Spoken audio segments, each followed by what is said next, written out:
सहना भवतु सहनौ भुनक्तु सह वीर्यं करवावहै तेजस्विनावधीतमस्तु मा विद्विषावहै। ओम शांति शांति शांति।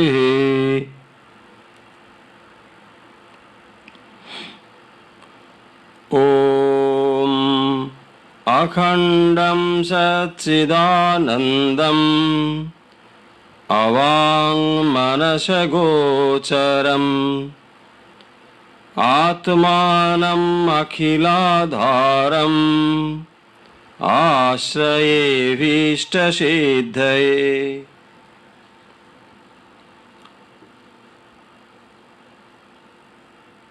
আজকের এই বেদান্ত ক্লাসে যারা সরাসরি আমাদের সঙ্গে এই মুহূর্তে যুক্ত হয়েছেন সবাইকে আন্তরিকভাবে শুভেচ্ছা জানাচ্ছি এবং আন্তরিকভাবে স্বাগত জানাচ্ছি আজকের এই বেদান্ত আলোচনা পর্বে। আপনারা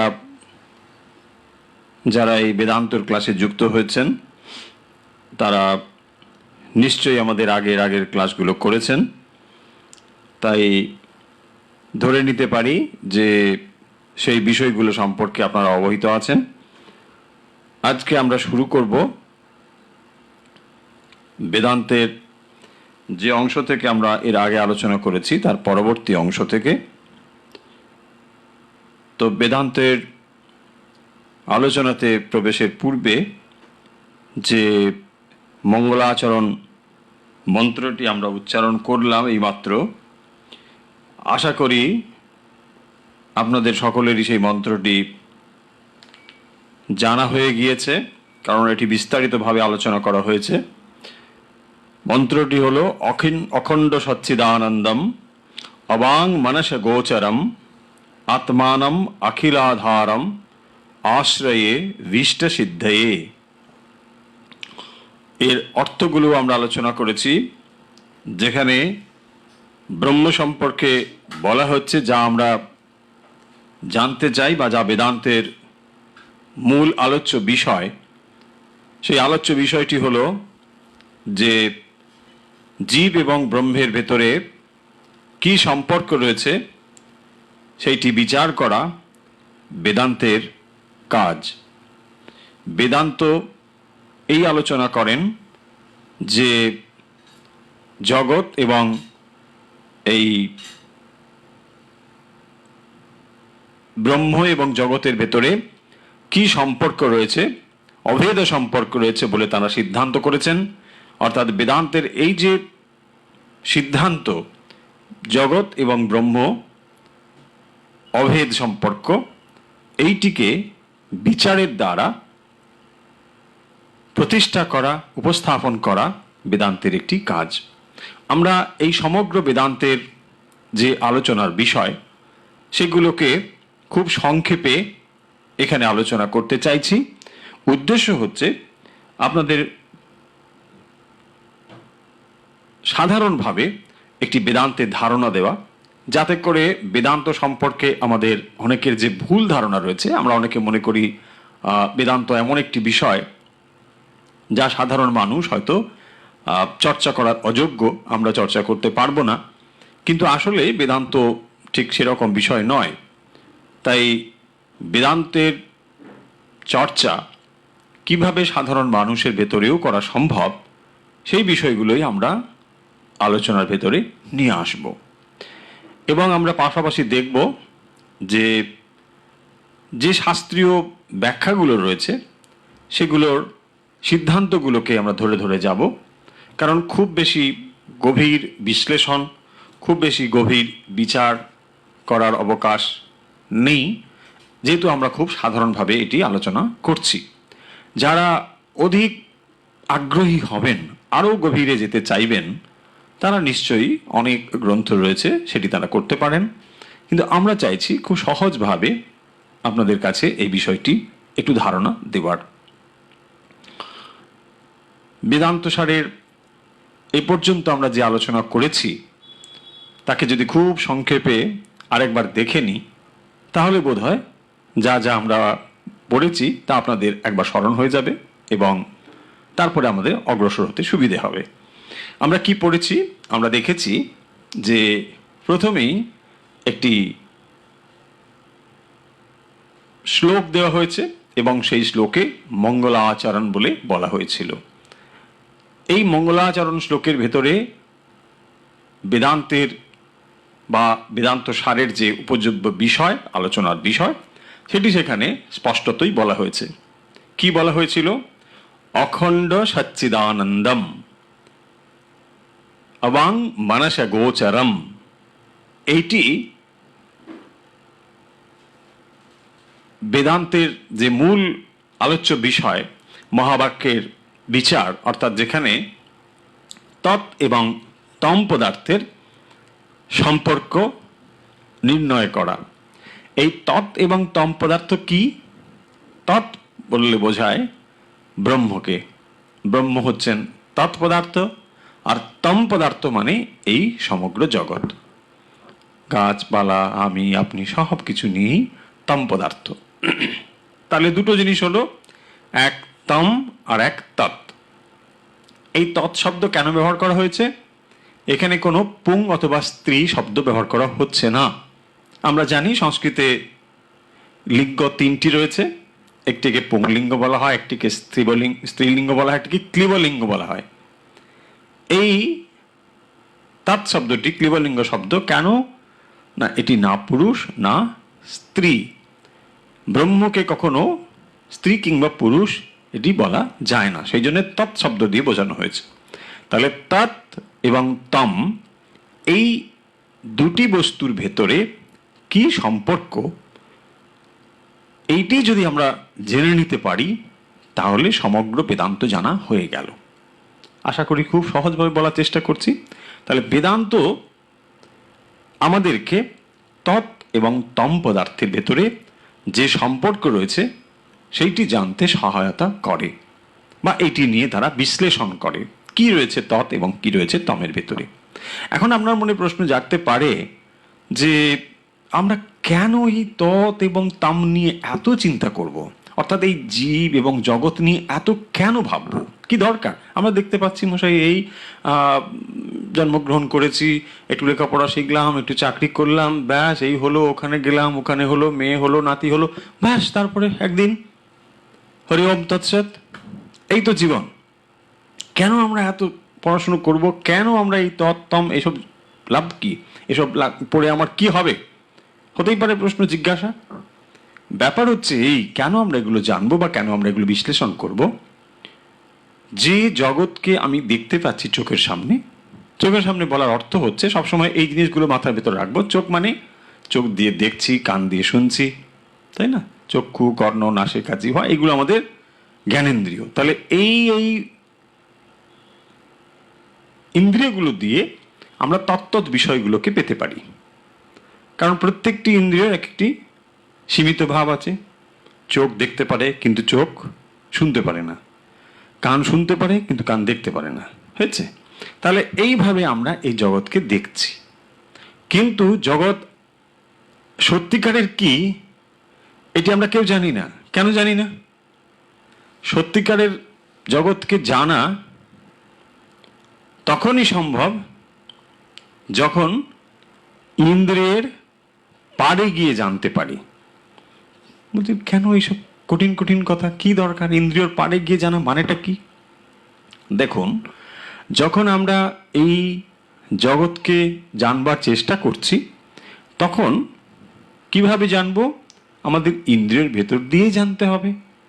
তাহলে ইন্দ্রিয়ের ভেতর দিয়ে যদি জগৎকে আমরা জানবার চেষ্টা করি, জগৎকে আমার ইন্দ্রিয় যেমন আমি তেমন ভাবেই জানতে পারবো, তাই না? আমি যে বস্তু নিয়ে পরিমাপ করছি সেই ভাবেই তো আমি তাকে মাপবো, খুব স্বাভাবিকভাবেই। যে মন দিয়ে জগৎকে দেখছি, জগৎ ওই মনের দ্বারাই সীমিত হবেন। জগৎকে আমি যেমন করে দেখব, মন যেমন আমার জগৎকে আমি তেমনই দেখব। চোখ, কান, সমস্ত ইন্দ্রিয়ের ভেতর দিয়ে যা দেখছি জগৎকে, এইভাবেই আমাদের কাছে জগৎ এসে উপস্থিত হয়েছে। এখন বেদান্ত বলবেন যে জগৎকে তুমি যেমন করে দেখছো এটি আসলে জগৎ এর স্বরূপ নয়, তাই তোমাকে জগতের স্বরূপটা জেনে নিতে হবে। এখন আপনি বলবেন বা প্রশ্ন আসতে পারে যে জগতের স্বরূপ জেনে আমার লাভ কি, কেন আমি জগতের স্বরূপ জানতে যাব? কথা হচ্ছে এখানেই যে জগতের স্বরূপটা জানা দরকার এই জন্যে যে এই জগৎকে আমি যেমন ভাবে দেখছি এটি যথার্থ রূপে দেখছি না। আমরা স্পষ্টতই বুঝতে পারি এই জগতের স্থায়িত্ব খুব সীমিত, কারণ এই জগৎ কিছুকাল স্থায়ী হয়, তারপর আবার সব কোথায় বিলীন হয়ে যায়, সব চলে যায়, তার মানে ক্ষণস্থায়ী। তাহলে এই যে ক্ষণস্থায়ী রূপ জগৎ, এই জগৎটির নিশ্চয়ই এর যথার্থ স্বরূপ নয়, কারণ যে জিনিসটির ভেতরে পরিবর্তন হওয়া রূপ গুণ রয়েছে, যে পরিবর্তন হয়ে যায়, যা যা পরিবর্তন হয়ে যায়, এটি নিশ্চয়ই তার স্বরূপ নয়।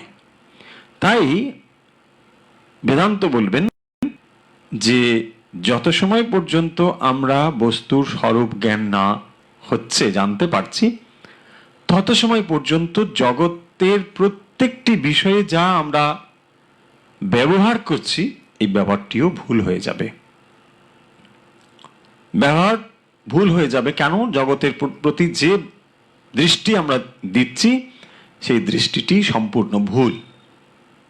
যেমন দেখুন, একটি উপমা যদি নিয়ে আসি, আমরা মরীচিকার কথা পড়েছি। মরীচিকা কি করে? জলের ভ্রম তৈরি করে। বালুরাশি, তার উপরে সূর্যালোক পড়েছে, মনে হয় যেন সেখানে জলাশয় রয়েছে, এই তো মরীচিকা। আপনি যখন জল পিপাসা আপনার পেয়েছে, তখন আপনি কি করলেন? আপনি সমুদ্রের মানে বালি, ওই মরুভূমির উপর দিয়ে যেতে যেতে ভাবছেন এখানেই জল আছে বলে আপনি ওখানে এগিয়ে গেলেন। অনেক দূর এগিয়ে যাওয়ার পরে আপনি দেখছেন এখানে জল নেই, এটা জলই নয়। ও, আমি তো মরীচিকা পড়েছিলাম, নিশ্চয়ই এটা সেই মরীচিকা, এখানে জল নেই, জলের ভ্রম হচ্ছে। আপনি তখন বুঝে গেলেন। এই যে আপনি বুঝে গেলেন, যখন আবার পরের দিন ঠিক ওই মরুভূমিতে যাবেন, তখন কি হবে? আপনি হয়তো আবার মরীচিকাও দেখবেন, কিন্তু আপনি আগের দিনের মতো আর ওই জল ওখানে আছে বলে পান করার উদ্দেশ্যে ছুটে যাবেন না। যখন আপনি বোঝেন যে এটি সত্যিকারের জল নয়, তখন ব্যবহারটা বদলে যাবে কিনা? সম্পূর্ণ বদলে যাবে। তখন মনে হবে আরে এই জল তো ভ্রমের জল, ভুল, এটাকে নিয়ে কখনো পান করা চলে না, এটাতে নিয়ে আমার তৃষ্ণা নিবৃত্তিও চলে না। যখন আপনি এই বোধে প্রতিষ্ঠিত হয়ে যাবেন, তখন দেখুন সম্পূর্ণ জিনিসটাই বদলে গেল। তার আগে আপনি ছুটে গিয়েছেন, জল বলে ওখানে গিয়েছেন, পান করার ইচ্ছে ছিল, কত কিছু ছিল। তাই আমরা এই জগৎকে যে বিশ্লেষণ করছি, নানা রকম ভাবে ভাবছি এই ওই ওই ওই, আসলে জগতের অস্তিত্ব বেদান্ত বলবেন যে জগতের অস্তিত্ব তত সময় পর্যন্ত রয়েছে যত সময় তোমার মন রয়েছে, কারণ তুমি মনের ভেতর দিয়েই এই জগৎকে দেখছো। তাই মনের ভেতর দিয়ে যত সময় পর্যন্ত এই জগৎকে দেখছো, জগতের সত্যিকারের স্বরূপ তুমি বুঝতে পারছো না। তাই বলা হয়েছে অবাং মানসা গোচরম। তিনি বাক্যেরও অগোচর, মনেরও অগোচর এবং বুদ্ধিরও অগোচর। মন, বুদ্ধি, বাক্যের অগোচর হচ্ছেন ব্রহ্ম। এখন আপনি বলবেন, আচ্ছা মনের অগোচর মানে বিয়ন্ড মাইন্ড, কেন মানবো, কি দরকার, মনেরও পারে কিছু হতে পারে? হ্যাঁ, বেদান্ত এটি বলবেন যে মন মানে এই জগৎ, যত সময় পর্যন্ত আমরা মনের ভেতরে রয়েছি তত সময় আমরা এই জগতেই রয়েছি। কারণ এই জগৎটাই আসলে বেদান্তের দৃষ্টিতে মনেরই প্রজেকশন। মন যখন এইভাবে নিজেকে প্রকাশ করেছে, সেই প্রকাশটাকেই আমরা দেখতে পাচ্ছি জগৎ রূপে। আশা করি কঠিন লাগছে না, আশা করি বোঝা যাচ্ছে। মূল ধারণাগুলি দেওয়ার চেষ্টা করছি যে আসলে বেদান্ত কি বলার উদ্দেশ্যে বা বেদান্ত কি বলতে চায়। এত এত গ্রন্থ লেখা হয়েছে, এত এত উপনিষদ লেখা হয়েছে, তো এই ধরনের বিষয়গুলো বা ব্যাখ্যাগুলো দিয়ে কি আমাদের বোঝানো হয়েছে, আসল জিনিসটুকু আমরা বোঝার চেষ্টা করছি। বেদান্ত বলবেন যে এই জগৎ হচ্ছে আমাদের মনেরই প্রজেকশন বা মনেরই একটি প্রকাশ। এখন দেখুন, যেটি মনের প্রজেকশন, যেটা প্রজেক্টেড, সেই জিনিসটিকে যদি আমরা কারেক্টেড করতে চাই, ঠিকভাবে সংশোধন করতে চাই, তা কি সম্ভব? আমাদের বিবেচনা কি বলে? বলছে কেন সম্ভব না? আরে সম্ভব হবে না, কি বলেন আপনি? দেখুন, আরেকটা উদাহরণ দিয়ে বোঝার চেষ্টা করি। ধরুন আমরা মুভি দেখছি, পর্দাতে একটা প্রজেকশন দেখতে পাচ্ছি, ওখানে আলো প্রজেক্টেড হয়ে ওখানে পড়েছে, তাই না? তারপরে আমরা দেখতে পাচ্ছি ওখানে আগুন জ্বললো, বৃষ্টি হলো, ঝড় হলো, কত কিছু হলো। এখন দেখুন, আপনি যদি এটা সত্যিকারের ঝড় হচ্ছে, বৃষ্টি হচ্ছে, এই ঝড় থামাও, হারিয়ে করো, ধরুন আমি প্রজেক্টেড দেখতে পাচ্ছি, পর্দাতেই দেখছি, ওই পর্দাকে আপনি কারেক্টেড করতে পারবেন? যদি আপনি ওই দৃশ্যগুলোকে বদলাতে চান, যে দৃশ্য ওখানে দেখতে পাচ্ছেন, এই রোদ উঠলো, ওই জল হলো, ওই নদী, ওই কত কিছু ভয়ঙ্কর হচ্ছে, বাঘ তেড়ে আসছে, কত কিছু হচ্ছে, আগুন ধরে গেল, ছোট ছেলেরা তো মনেই করে যে পর্দায় বোধহয়, টিভির পর্দায় হয়তো আগুনই লেগে গেল। তো দেখুন, ওখানে যে এই সমস্ত জিনিসগুলো দেখানো হচ্ছে বা দেখতে পাচ্ছি, এগুলোকে যদি পরিবর্তিত করার প্রয়োজন হয়, এগুলোর ভেতরে যদি পরিবর্তন করার প্রয়োজন হয়, কোথায় পরিবর্তন করতে হবে? পরিবর্তন করা দরকার যেখান থেকে প্রজেকশন হচ্ছে, তাই তো? আশা করি এটা বুঝতে কোনো অসুবিধা নেই। যেখান থেকে প্রজেকশন হচ্ছে ওখানেই যদি আমরা পরিবর্তন করে দিই, তাহলে যা প্রজেক্টেড দেখতে পাচ্ছি সেটা অনায়াসেই পরিবর্তিত হয়ে যাবে। বেদান্ত সেই জন্য বলে যে জগৎকে পরিবর্তন করার কোনো প্রয়োজন নেই। আসলে যেটি প্রয়োজন সেটি হচ্ছে নিজের মনটাকে পরিবর্তন করা। আপনি বলবেন কেন ভয়ঙ্কর কথা কেন বলে? এই জন্যে যে এই সত্যটি তারা জেনেছেন, এই জগৎ আমার মনেরই অস্তিত্ব। যত সময় পর্যন্ত আমি এই মনের ভেতর দিয়ে জগৎকে দেখছি, তত সময় পর্যন্ত এই জগতের সত্য স্বরূপটি দেখতে পাচ্ছি না। প্রত্যেকটি মুহূর্তে আমরা বিভ্রান্ত হচ্ছি আমাদের ইন্দ্রিয়ের সীমাবদ্ধতা দিয়ে।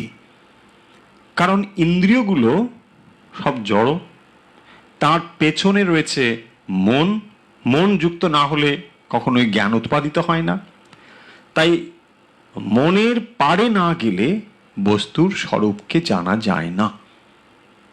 সেই কারণের জন্যই ব্রহ্মবস্তুকে বলা হয়েছে মনির পার। এখন আপনি বলবেন যে কেন?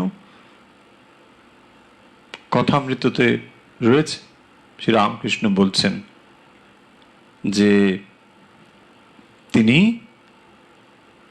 শুদ্ধ আত্মা এবং শুদ্ধ মন এক। ঠিক, তার মানে এই মনের নয়, যখন মন শুদ্ধ হয়, নির্মল হয়, তখন সেখানে যে অন্তঃকরণে, শুদ্ধ অন্তঃকরণে যে প্রতিবিম্ব আমরা দেখতে পাই, সেটি হচ্ছে ব্রহ্মই। এই ধারণাগুলো মাথায় খুব সুন্দর করে বুঝে নেব যে যা আমরা দেখতে পাচ্ছি এটি আমাদের মনেরই এক একটি প্রকাশ। যে কথাগুলো আগে আলোচনা করা হয়েছে তাকে যদি খানিকটা একসঙ্গে করে নিই তাহলে কি দাঁড়াবে? অখণ্ডম সচ্চিদানন্দম। তাহলে এটি হচ্ছে অখণ্ড, মানে যার ভেতরে কোনো খণ্ড নেই। তাহলে ওই যে তৎ এবং তম পদার্থ, তৎ পদার্থের লক্ষণগুলো কি এখানে সেটি বলছেন। তৎপদার্থের লক্ষণ হচ্ছে এটি অখণ্ডম, যা খণ্ডিত হয় না, যার ভেতরে কোনো খণ্ড নেই, মানে ভেদ নেই। খণ্ড কিরকম? খণ্ড কিরকম হতে পারে? দেশত, কালত, বস্তুত। দেশত কালত বস্তুত মানে কোনো একটি জিনিস যখন এই জায়গায় রয়েছে ওই জায়গায় নেই, তখন আমি তাকে কি বলবো? তখন আমরা বলবো এটি দেশত খণ্ডিত। মানে ধরে নিন এই বইটি এখানে রয়েছে, এখানে বইটি রয়েছে, কথার অর্থ এই বইটি এখানে নেই। আবার এখানে যখন রয়েছে অন্যত্র নেই, এটি এখানে থাকার অর্থ। কিন্তু ব্রহ্মবস্তু এমন নন, তৎবস্তু এমন নন। তিনি এখানে আছেন ওখানে নেই, এইটিকে বলা যায় না। তাই তাকে বলা হলো দেশত অবিচ্ছিন্ন। দেশ দ্বারা তিনি পরিচ্ছিন্ন নন। কোন একটি স্থানে রয়েছে, কোনো একটি স্থানে নেই, এটি বলা যায় না। আশা করি পরিষ্কার হলো। কালও তো তাই একই রকম, তার ভেতরে কোনো ভেদ নেই এই জন্যে যে এটি এখন রয়েছে, পূর্বে এবং পরে অন্যত্র থাকতে পারে। যদি এখানেই চিরকাল জিনিসটি থাকে তখন আমরা কি বলবো? যে এটি কালত, এর ভেতরে কোনো পরিবর্তন নেই। কিন্তু এরকম কোনো জিনিস আমাদের রয়েছে? ব্রহ্মকেই আমরা একমাত্র বলছি যার ভেতরে কালত কোনো বিচ্ছিন্নতা নেই। তিনি আগেও ছিলেন, বর্তমানেও রয়েছেন, ভবিষ্যতেও রয়েছেন। তাহলে তিনটে কালে যা থাকে তাকে আমরা বলি কালের দ্বারা তিনি খণ্ডিত নন। আশা করি বোঝা যাচ্ছে। তাহলে এক দেশত মানে স্থান, এই স্থানে তিনি আছেন, ওই স্থানে তিনি নেই, এটি বলা যায় না। আর কি হলো? তিনি এই সময়ে রয়েছেন, ওই সময়ে নেই, এটিও বলা যায় না। তাহলে এই কথাগুলো কার সম্পর্কে বলা যায়? এগুলো বলা যায় খণ্ডিত বস্তু সম্পর্কে, সীমিত বস্তু সম্পর্কে, ছোট ছোট ক্ষুদ্র বস্তু সম্পর্কে। এটি এখানে আছে ওখানে নেই, ওই সময় ছিল এই সময় নেই, এটি বলা যায়। বা অবস্থান্তর সম্পর্কে, বস্তুগতভাবে এই বস্তুতে রয়েছে ওই বস্তুতে নেই, এটিও বলা যায় না। আশা করি অখণ্ড শব্দের অর্থ পরিষ্কার। তারপরে বলছেন সচ্চিদানন্দম, মানে এই যে ব্রহ্ম সম্পর্কে বলা হলো এটি অখণ্ডম, এটিকে খণ্ডিত করা যায় না, তাহলে এটা কি এমন একটা জিনিস যা একটা একটা জড় বস্তু? বলছেন না না, তা নয়। এটি কিরকম? সৎ, এটি চিৎ এবং আনন্দ। সৎ মানে কি? সৎ মানে নাস্তি পদবাচ্য যা নয় তাকে বলে সৎ। নাস্তি মানে যা নেই তাকে বলা হয় নাস্তি। মানে ব্রহ্ম স্বরূপত নেই, এটা হতে পারে না। নেই হতে পারে না কথার অর্থ কি? না, যা সব সময় থাকে, অস্তি পদবাচ্য, যেটা সব সময় রয়েছে, ইট এক্সিস্টস, এটা সব সময় আছে, তাকেই বলা হবে সৎ। তিনি নাস্তি, এটি নয়, হতে পারে না। দেখুন এর এর ছোট্ট একটি প্রমাণ আমরা করতে পারি। আপনি চোখ বন্ধ করে কখনো চিন্তা করবেন আমি নেই, চিন্তা করুন, পারবেন না।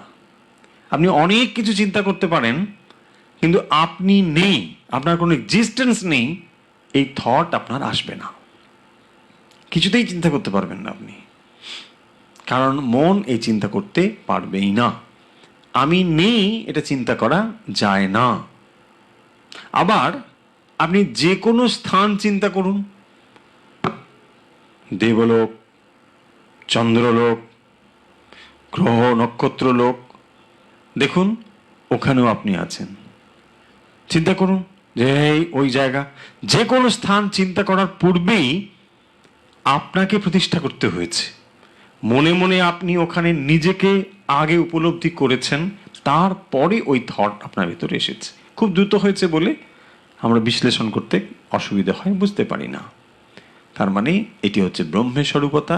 ব্রহ্ম হচ্ছেন সব সময় থাকেন, তাই তিনি আস্তি বা সৎ হয়েছে। চিত মানে হচ্ছে চৈতন্য স্বরূপ। চৈতন্য মানে নলেজ, জ্ঞান। তিনি হচ্ছেন একমাত্র জ্ঞাতা, তিনি হচ্ছেন একমাত্র জ্ঞান স্বরূপ। তার ভেতরেই জ্ঞান রয়েছে, প্রকাশের স্বরূপ। তিনি হচ্ছেন প্রকাশ, তার ভেতরে সম্ভব। কারণ ব্রহ্ম ছাড়া আর যত কিছু সমস্তই জড়, একমাত্র তিনি হচ্ছেন চেতন। সেই জন্য বলা হয়েছে চিত। এটি ম্যাটার নয়, বস্তু নয়, এটি হচ্ছে চিত বা চৈতন্য হলো, যার ভেতরে কনসাসনেস রয়েছে, চৈতন্য রয়েছে। তাহলে সৎ, চিত, এবং এটি কিরকম? আনন্দ স্বরূপ। আনন্দ স্বরূপ মানে এটা হচ্ছে স্বরূপত আনন্দ। স্বরূপ আনন্দ এবং আনন্দ বাইরে থেকে এলো আরোপ করা, এই দুটোর ভেতরে তফাৎ আছে। খুব সহজ করে বুঝে নিই। দেখুন, আনন্দ যদি স্বরূপ হয় তাহলে সব সময় সেটি আনন্দ থাকবে। মানে তার আনন্দ কখনো কোনো অবস্থাতে চলে যাবে না, তাকে বলা হয় আনন্দ স্বরূপ।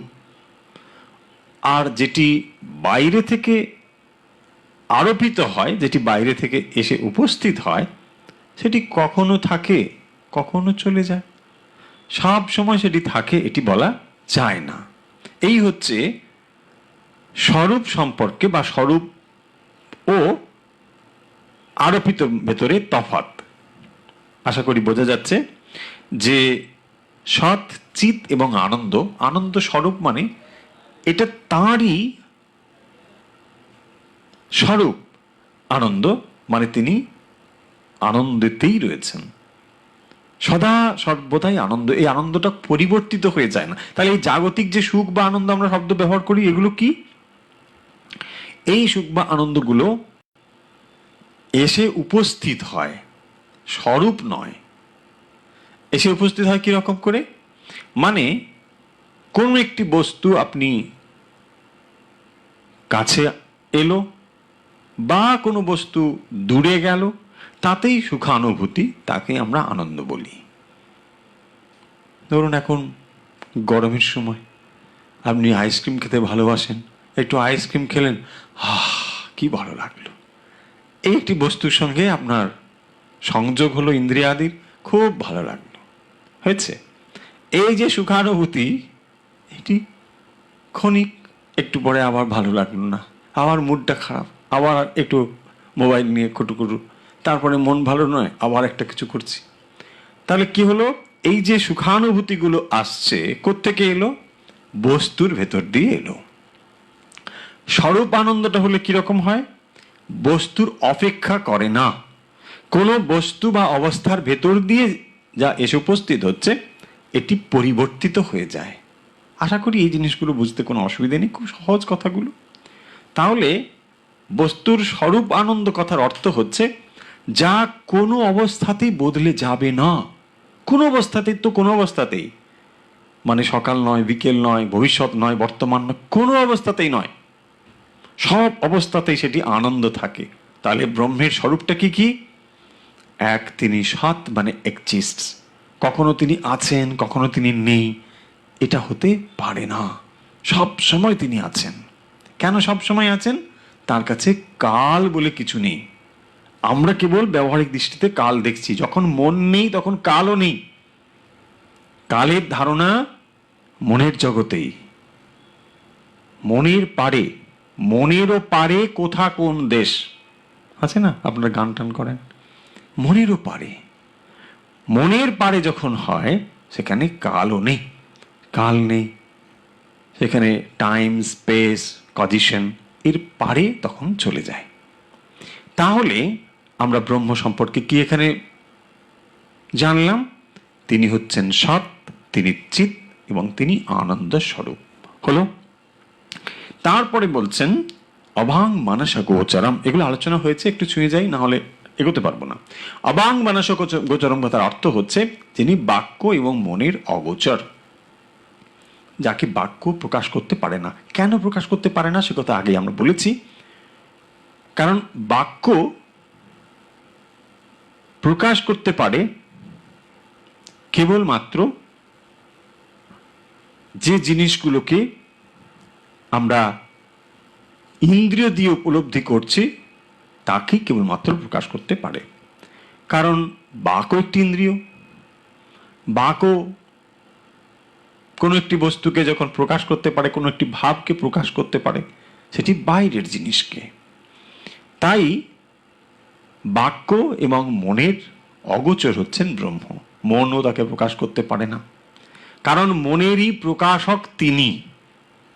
এটি বহুবার আলোচনা হয়েছে যে যা তাকে প্রকাশ করে, যে বস্তু তার দ্বারা প্রকাশিত হয়েছে, তাকে কি করে এর দ্বারা প্রকাশ করা সম্ভব? সূর্য উঠেছে বলে এই সমস্ত কিছু প্রকাশিত হয়েছে, সৌরজগৎ সম্পূর্ণ প্রকাশিত হয়েছে, আমরা সৌরজগতে সব কিছু দেখতে পাচ্ছি। কিন্তু প্রকাশ ক্ষমতা একমাত্র সূর্যেরই রয়েছে। এই বস্তুগুলো দ্বারা আমরা কখনোই সূর্যকে প্রকাশিত করতে পারবো না। পারবো? এটি বলা হয়েছে যে প্রকাশ ক্ষমতা একমাত্র তার রয়েছে। তাহলে আমার মন এবং বুদ্ধি যে ক্রিয়াশীল, মন কাজ করে, বুদ্ধি কাজ করে, কি করে কাজ করে? তার পেছনে এক স্বয়ং প্রকাশ রয়েছেন বলে। কারণ মনটিকে ক্রিয়াশীল হতে গেলে তার পেছনে একটি চৈতন্য শক্তি চাই, এবং সেই চৈতন্য শক্তি আছেন বলেই মন এবং বুদ্ধি কাজ করছে। ফলে এই মন এবং বুদ্ধি কখনো তাকে প্রকাশিত করতে পারবে না। সেই জন্য বলা হয়েছে অবাং মানস গোচরম। আশা করি পরিষ্কার। আত্মানম অখিলাধারম, এই অখিলাধারম হচ্ছে এবারে তম পদার্থের গুণাবলী। তম পদার্থ মানে এই জগৎ। কি বলছেন? আত্মানম অখিলাধারম, অখিল আধারম। এই যে ব্রহ্মাণ্ড প্রকাশিত হয়ে আছে, এইটি হচ্ছে তার আধার। তার আধারে তিনি প্রকাশিত হয়ে আছেন। আশ্রয়ে ভিষ্ট সিদ্ধায়ে, মানে তিনি মঙ্গলাচরণ করছেন এই নিমিত্তে যে এই একে আশ্রয় করে আছেন। আচ্ছা, যে উপমা আমরা ব্যবহার করি, বারবার ব্যবহার করি বেদান্তের, এগুলো একেবারে ট্র্যাডিশনাল এক্সাম্পল, যে একটি ঘট মাটি দিয়ে তৈরি করা হয়েছে। মাটি দিয়ে ঘট যখন তৈরি করা হলো, দেখুন এই ঘট আসলে মাটির একটি ঘট। ঘরটিতে নানা রকম রং দেওয়া হয়েছে, নানা রকম আকৃতি দেওয়া হয়েছে, বিভিন্ন কাজে ব্যবহার করা হয়, পৃথক পৃথক নাম করা হয়েছে। কিন্তু এগুলো আসলে কি? মাটি। যখন ঘরটি রয়েছে, স্থিতি মানে উৎপত্তি, স্থিতি এবং বিলয়, এই তিনটে জিনিস নিয়েই জগৎ। কি হচ্ছে উৎপত্তি? মানে যখন ঘরটা ছিল না তখন কি ছিল? মাটি ছিল। আবার যখন আমরা ঘর দেখতে পাচ্ছি তখন কি দেখতে পাচ্ছি? মাটিও দেখতে পাচ্ছি, ঘটও দেখতে পাচ্ছি, তাই না? যখন আমরা ঘটের দিকে কেবল দৃষ্টিপাত করছি তখন যেন মাটিটা ভুলে যাচ্ছি। আবার যখন দৃষ্টিভঙ্গি পরিষ্কার করে দেখছি, তখন দুটোই দেখছি, না মাটিও দেখছি আবার ঘটও দেখছি। আবার ঘরটাকে ভেঙে দিলাম, কি দেখছি? মাটি দেখছি। দেখুন, খুব স্পষ্টভাবে যদি এই এক্সাম্পলটাকে মাথায় ঢোকাতে পারি, বেদান্ত শেখা হয়ে গেল। সমগ্র বেদান্ত এখানে দাঁড়িয়ে আছে, সমগ্র বেদান্ত। ঘট উৎপত্তি হলো মাটি থেকেই, ঘট উৎপত্তি হলো, আসলে ছিল মাটি, মাটি থেকে আমরা ঘট দেখতে পাচ্ছি। এই ঘটের যত রকম রূপ দেখতে পাই না কেন, তার যত রকম ব্যবহার দেখতে পাই না কেন, তা নিয়ে আমরা কত বিশ্লেষণ করছি। এই ঘট এই হবে, ওই ঘট ওই হয়, এই ঘটের এক বিশেষ নাম, ওই ঘটের কত রকম বৈচিত্র্য, নানা বৈচিত্র্য, নানা রং, তার ব্যবহার নানা। কিন্তু যখন এই ঘরটি ভেঙে গেল, তখন আসলে কি? মাটি। দেখুন, তাহলে যেখান থেকে উৎপত্তি হলো, আবার যখন বিনষ্ট হলো, একই জিনিস। কোনো তফাৎ আছে? কোনো তফাৎ নেই, একই জিনিস। উৎপত্তি হলো এক। আপনি বলবেন, আচ্ছা এইটা কি হবে, এটা জেনে আমার ঘট নিয়ে আমি কি করব? ঘটের কথা বলে না, ঘটটা এক্সাম্পল হিসেবে ব্যবহার করে, উপমা। কি বলছেন? বলছেন যা উৎপত্তি হলো এবং যা স্থিত হলো, তারপরে যা বিনষ্ট হলো, এই উৎপত্তি, স্থিতি এবং বিনাশ, এই তিনটেই ভ্রম বা এই তিনটেই মিথ্যা। কেন মিথ্যা? এটা ক্ষণস্থায়ী। তাহলে সত্যটা কি? বলছেন মৃত্তিকা এব সত্যম, মাটিটাই সত্য, মাটিটাই সত্য। এইটাকে বলে আধার, একটা আধার, এই মাটি। তার ভেতরে একবার উৎপত্তি হলো, আবার স্থিত, কিছুকাল স্থিত, চিরকাল নয়, তারপর আবার বিনষ্ট হয়ে গেল। দেখুন স্বামীজি কি বলছেন? স্বামীজি বলছেন তোমার স্ত্রী, পুত্র, পরিবার, ধন সম্পত্তি থাক, তাতে কিচ্ছু এসে যায় না। আমরা কি ভাবছি যে এগুলোকে ফেলে দিতে হবে? বেদান্ত বোধ আমাদের কথা বলছে রাস্তায় ফেলে দাও, স্ত্রীকে রাস্তায় ফেলো, পুত্রকে। না না না, এই কথা একেবারেই বলছেন না, স্বামীজিও বলছেন না। বলছেন এসব থাক, কিচ্ছু এসে যায় না। কি করতে হবে তাহলে? মাটি থেকে ঘট উৎপত্তি হয়েছে, তুমি ঘটটা না দেখে ওকে মাটির একটি বিকার রূপে দেখো, বাস, আর কোনো পরিবর্তন করতে হবে না। তাহলে স্ত্রী পুত্রকে দেখো কেবল ব্রহ্মেরই প্রকাশ। দেখুন, সেই জন্যই যাজ্ঞবল্ক্য কি অপূর্বভাবে তিনি বলেছেন যে স্ত্রীর স্ত্রীর জন্য প্রিয় নয়, বা পুত্র পুত্র জন্যই প্রিয় নয়, তার ভেতর দিয়ে আত্মা প্রকাশিত হচ্ছেন বলেই এটি প্রিয়। অপূর্ব একটি মন্ত্র আছে যে স্বামীজি বলছেন তাহলে স্ত্রী পুত্রকে ফেলে দিতে হবে না, বরং তাদের ভেতরে আত্মাকে দর্শন করো, তাহলেই সমগ্র বেদান্ত বোঝা হয়ে যাবে। দৃষ্টিভঙ্গিটাকে বদলে দিতে হবে। দেখুন, আবার ওই উপমাতে যাই, বারবার এই উপমাগুলো আসবে আমাদের আলোচনার ভেতরে, কারণ এই জিনিসটি একদিক থেকে অত্যন্ত সহজ, আবার একদিক থেকে অত্যন্ত কঠিন। যারা এই জগৎটিকে একেবারে সত্য বলে ধরে নিয়েছি, তাদের কাছে এটি ভীষণ ভীষণ কঠিন বোঝা। যারা একটু বিচারশীল, একটু চিন্তাশীল, একটু মননশীল, আশা করি মুহূর্তে যারা শুনছেন তারা সকলে মননশীল ব্যক্তি নিশ্চয়ই, তা না হলে তো শুনবেনই না। তাদের ভেতরে এই বিচারটুকু আসবেই যে ঘট রূপে যখন আমি দেখছি, মৃত্তিকাকে পরিবর্তিত ঘট রূপে দেখতে পাচ্ছি, তাহলে এটি ঘট রূপে সত্য নাকি মৃত্তিকা রূপে সত্য? দেখুন, আরো একটু বিচারের গভীরে যাই। ঘট হোক, কলসি হোক, যে কোনো মাটিরই যে কোনো বস্তুর দিকে যদি তাকাই, বা অন্য এক্সাম্পলও নেওয়া যায়। ধরুন আপনি সোনার কোনো অলংকার দেখছেন, বা কোনো কোনো কিছুর অলংকার রূপে দেখছেন, তখন আপনি কি দেখছেন? আসলে মাটিটাই তো, পুরোপুরি মাটি। যেমনই তার বিকার হোক না কেন, যতই তার সৌন্দর্য প্রকাশিত হোক না কেন, একেবারে রিয়েল বলেই মনে হচ্ছে। ধরুন মাটি দিয়ে একটি সুন্দর ফল তৈরি করা হয়েছে, আমের মতো দেখতে, কলার মতো দেখতে, আতার মতো দেখতে, দেখে একেবারে ওই রকমই মনে হচ্ছে, বাহ কি সুন্দর। আসলে ওখানে রয়েছে কি? সমগ্র অংশে কেবল মাটি রয়েছে। যখন আমরা এইটি বুঝে যাই, এইটি কথাই স্বামীজি বলছেন, যে তাহলে তোমাকে কি ওই কলা বা মাটি বা আতা আম যা বললাম এগুলোকে ফেলে দিতে হবে? তা নয়।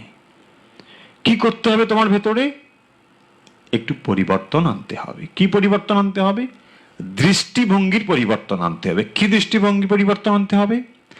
কেবলমাত্র তুমি এটিকে ঘট কিংবা ফল কিংবা আতা আম বলে না দেখে একবার যদি বুঝে যাও এটি মাটিরই বিকার, তাহলে কি এই আমকে তুমি কেটে খাবে বলে ভাববে? বা এই আতাকে কখনো খাদ্যবস্তু বলে মনে হবে? হবে না। দেখুন এই ছোট্ট কথাটুকু, কত সূক্ষ্ম কথাটুকু, অথচ ছোট্ট কথা, গভীর। যেমন আগের এক্সাম্পলে আমরা বললাম যে একটি মরীচিকা, আপনি মরীচিকা দেখে প্রথম দিন কি বিভ্রান্ত হয়েছেন, এত কষ্ট পেয়েছেন, দ্বিতীয় দিন আবার ওই মরীচিকা দর্শন করছেন, তথাপি আপনি আর মরীচিকার ফাঁদে পড়ছেন না। যদিও দেখছেন ওই রকমই সুন্দর মরীচিকা দেখছেন, জলের মতো মনে হচ্ছে, কিন্তু আপনি জানেন এর দ্বারা আপনার পিপাসা পূরণ করা সম্ভব নয়, আপনি ওখানে যাবেন না। এই যে জগৎ আমরা দেখতে পাচ্ছি, বেদান্ত এই সমগ্র জগতের ব্যাখ্যা দিয়ে বলছেন এই পরিদৃশ্যমান জগতের অবস্থা হচ্ছে ঠিক এই রকম। এখানে দুটো জিনিস রয়েছে, এক নাম এবং রূপ। নাম এবং রূপ। বেদান্ত নেতিবাচক কথা বলে আমাদেরকে বিভ্রান্ত করছেন এটি ভাববেন না। এটি রিয়ালিটি, এটি সত্য। যত সময় পর্যন্ত আমরা ওই আলো এবং আধারিতে রয়েছি, তত সময় পর্যন্ত দড়িটাকে সাপ বলে ভাবছি। দেখুন, যত সময় পর্যন্ত দড়িটাকে সাপ বলে ভাবছি, তত সময় কি করছি? নানা রকম ভাবছি। আরে এই সাপের দেখলাম, আমি দেখেছি এইরকম ফনা, হ্যাঁ সত্যি দেখেছি। না না, শুধু ফোনা নয়, জিভটা বার করেছিল, তারপরে শুধু সাপ নয়, বিষাক্ত সাপ, নানা রকম দেখেছি। ব্যাখ্যা হচ্ছে, কত রকম হচ্ছে। তারপরে যখন আলোটা নিয়ে দেখা হলো, কি হয়েছে? আরে কিছুই নেই, দড়ি, চিরকাল দড়ি ছিল, সাপটা ছিলই না। যে সাপটা ছিলই না কোনো কালে, তার আপনি কি করবেন? এই ওয়ার্ল্ড বা এই জগৎ যা এক্সিস্টেন্স কোনোভাবেই নেই, কোনোভাবে সম্ভবই নয়, বেদান্ত কথা বলবেন, আপনি ভুল বুঝবেন না যে তাহলে বেদান্ত জগৎটাকে উড়িয়ে দিচ্ছে। না, এইটি লক্ষ্য করার বিষয়।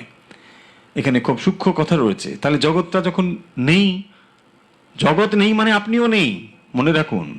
আপনি নেই মানে এই যে আই আই আই, ক্ষুদ্র আই, সেটা নেই। যত সময় পর্যন্ত আই রয়েছে তত সময় পর্যন্ত জগৎ রয়েছে। এগুলোই বিশ্লেষণের বিষয়। তা নাহলে আর জগৎ তো নেই, খাও দাও ঘুমো, তা নয়। আমরা এগুলো ভুল বুঝেছি বলেই নানা রকম সব অপব্যাখ্যা তৈরি হয়েছে আমাদের ভেতরে। আমরা আরো তামসিকতার ভেতরে ডুবেও গিয়েছি। আচার্য শঙ্কর এসে আমাদের কথা শিখিয়েছিলেন যে জগৎ মিথ্যা, ব্রহ্ম সত্য, কিন্তু সেই কথাগুলো আমরা ঠিক ঠিক বুঝতে পারিনি। আমরা ভেবেছি জগৎ যখন মিথ্যা, ব্যাস জগৎ তো নেই, তাহলে এখন কি করো? এখন দুটোই কাজ, খাও আর ঘুমো, জগৎ নেই। খাবে কি? অলস, উপার্জনের ক্ষমতা নেই, দিনের পর দিন অলস হয়েছি আমরা। দেখুন, এই করেছি আমরা, এই করে করে আমরা কি হয়েছি? আমরা প্রধানত হয়েছি। তাই তো আমরা এতদিন প্রধানত থেকেছি। কিন্তু এই শক্তি ভেতরে বেদান্তই একমাত্র জাগিয়ে দিতে পারে যে তোমার ভেতরে সেই ব্রহ্মবস্তু রয়েছে। এই সমগ্র জগৎই হচ্ছে আসলে ব্রহ্মই।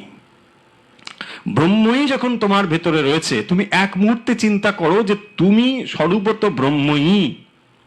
মানে যেমন ওই এক্সাম্পল দিয়ে বোঝানোর চেষ্টা করা হলো যে যেখানে মৃত্তিকাই রয়েছে, তাহলে মৃত্তিকায় যদি থাকে ব্রহ্মই রয়েছে। এই ব্রহ্মকে আমি দেখতে পাচ্ছি না কেন? আমি বস্তুরূপে কেন দেখতে পাচ্ছি? নানা বস্তুরূপে দেখতে পাচ্ছি কেন? এরকম এই সমস্ত কিছু পরিবর্তন সম্ভব হয়েছে গতির জন্য। আমরা এগুলো উপনিষদ যখন পড়বো তখন আসবো। সমস্ত সম্ভব হয়েছে গতির ফলে। প্রবল একটি গতি রয়েছে এখানে, এবং সেই গতির থেকে কি হয়? রেখা তৈরি হয়, এবং রেখার থেকে কি হয়? আকৃতি তৈরি হয়।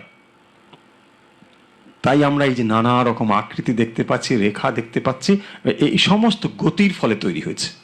আলোর গতি কত? 1,86,000 মাইল পার সেকেন্ড।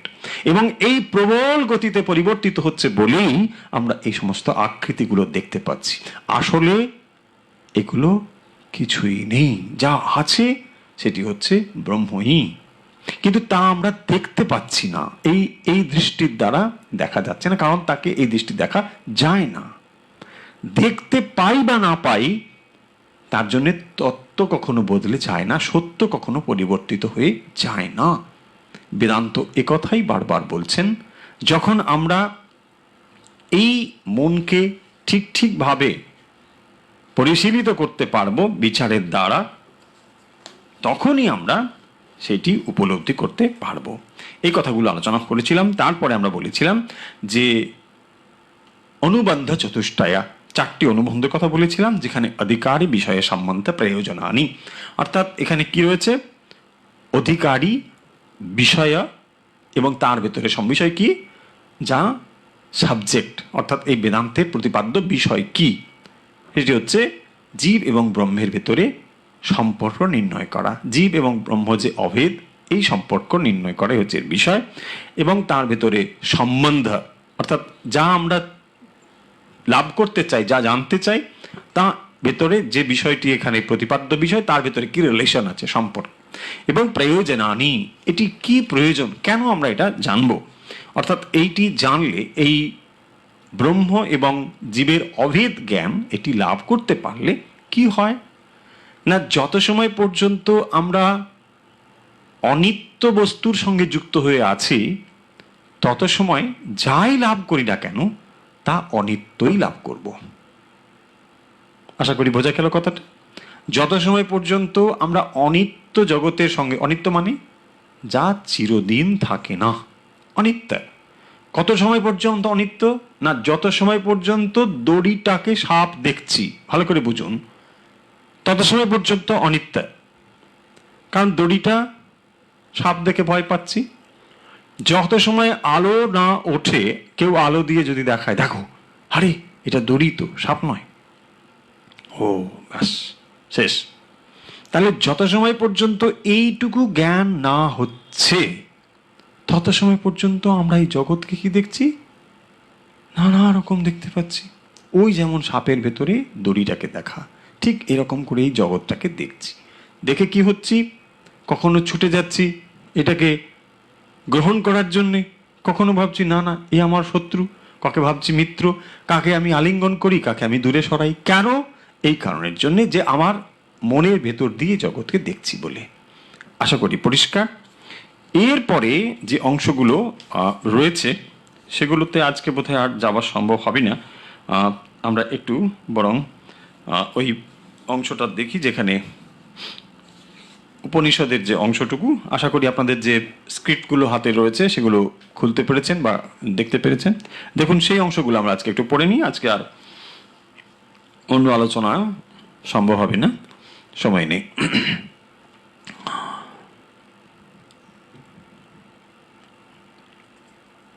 ঈশোপনিষদ আমরা এরপরে শুরু করব। বেদান্তের আরও অনেক আলোচনা বাকি রয়েছে, এগুলো আমরা ক্রমান্বয়ে আসব। আপনাদের কাছে যে পিডিএফ আমরা দিয়েছি, আজকে নয় আগে যে পিডিএফগুলো দিয়েছি, সেখানে মূল বেদান্ত সারির কিছু কিছু কথা রয়েছে। আমরা অত গভীরে বা অত ডিটেলে যাব না, বিশেষ বিশেষ যেগুলো প্রয়োজন হবে সেগুলোই এখানে আলোচনা কেবল করব। আজকে আমরা যা আলোচনা এখানে করেছি তাকে খুব সংক্ষেপে এবং সহজভাবে আপনাদের কাছে বলবার চেষ্টা করলাম। আশা করি খানিকটা হলেও ধারণা পরিষ্কার হয়েছে এবং ভবিষ্যতে এই জিনিসগুলো নিয়ে আলোচনা হবে, আরও আমরা আলোচনা করব সেই বিষয়গুলো নিয়ে। কারা কারা এই বেদান্ত বিষয়ের আলোচনা করতে পারেন, মানে কারা অধিকারী, এবং কিভাবে মনকে আমরা নির্মল করতে পারি, কিসের দ্বারা মন নির্মল হয়, চিত্ত নির্মল না হলে সেখানে ব্রহ্মবস্তুর প্রতিফলন সম্ভব নয়। তা এই পদ্ধতিগুলো এখানে রয়েছে এবং বেদান্ত এই বিশ্লেষণ করার পর অবশেষে আমাদের দেখাবেন যে মহাবাক্য বিচার অর্থাৎ তৎ এবং তং পদার্থের ভেতরে কিভাবে সমত্ব রয়েছে, কিভাবে এই দুটোর ভেতরে অভেদ সম্পর্ক রয়েছে, সেটি বেদান্ত দেখাবেন। আমরা সেই অংশগুলো ধীরে ধীরে পড়ব এবং পাশাপাশি আমরা এটি ঠিক করেছি যে একটি উপনিষদ আমরা পড়ব। উপনিষদ বিস্তারিতভাবে পড়ার আগে আমরা কেবল পাঠ শিখব, কি করে এটিকে পড়তে হয়। তারপর আমরা তার ব্যাখ্যা, তার অনেক কিছু রয়েছে সেগুলোর ভেতরে যাব পরে, বা অর্থ সেগুলোর ভেতরে যাব পরে। আমরা কেবল মন্ত্রগুলো কিভাবে পড়তে হয় সেইটি আপনাদের কাছে দেখাবো। এর আগেও আমরা পড়েছিলাম, আপনারা নিশ্চয়ই তখন লক্ষ্য করেছেন।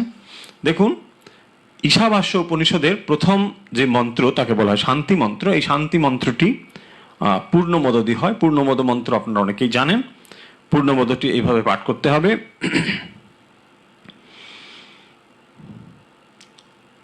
আমরা হাতে স্ক্রিপ্ট থাকলে লক্ষ্য করুন, সবাই একসঙ্গে পাঠ করব। ওম পূর্ণমদঃ পূর্ণমিদং পূর্ণাৎ পূর্ণমুদচ্যতে পূর্ণস্য পূর্ণমাদায় পূর্ণমেবাবশিষ্যতে। ওম শান্তি শান্তি শান্তি। আমি আবার একবার পড়ি।